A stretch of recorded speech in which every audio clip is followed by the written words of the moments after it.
Today's God's word 24ஆம் சங்கீதம்.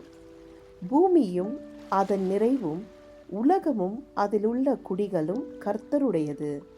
அவரே அதை கடலுக்கு மேலாக அஸ்திபாரப்படுத்தி அதை நதிகளுக்கு மேலாக ஸ்தாபித்தார். யார் கர்த்தருடைய பர்வதத்தில் ஏறுவான்? யார் அவருடைய பரிசுத்த ஸ்தலத்தில் நிலைநிற்பான்?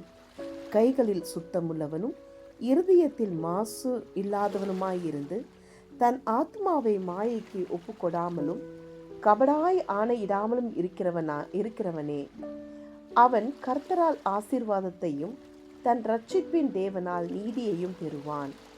இதுவே அவரை தேடி விசாரித்து அவருடைய சமூகத்தை நாடுகிற யாக்கோபு என்னும் சந்ததி. வாசல்களே, உங்கள் தலைகளை உயர்த்துங்கள், அநாதி கதவுகளே உயருங்கள். மகிமையின் ராஜா உட்பிரவேசிப்பார். யார் இந்த மகிமையின் ராஜா?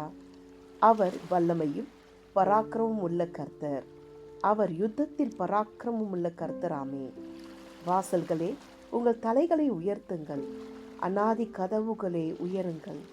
மகிமையின் ராஜா உட்பிரவேசிப்பார். யார் இந்த மகிமையின் ராஜா? அவர் சேனைகளின் கர்த்தரானவர். அவரே மகிமையின் ராஜா. ஆமேன். God bless you. Have a wonderful day.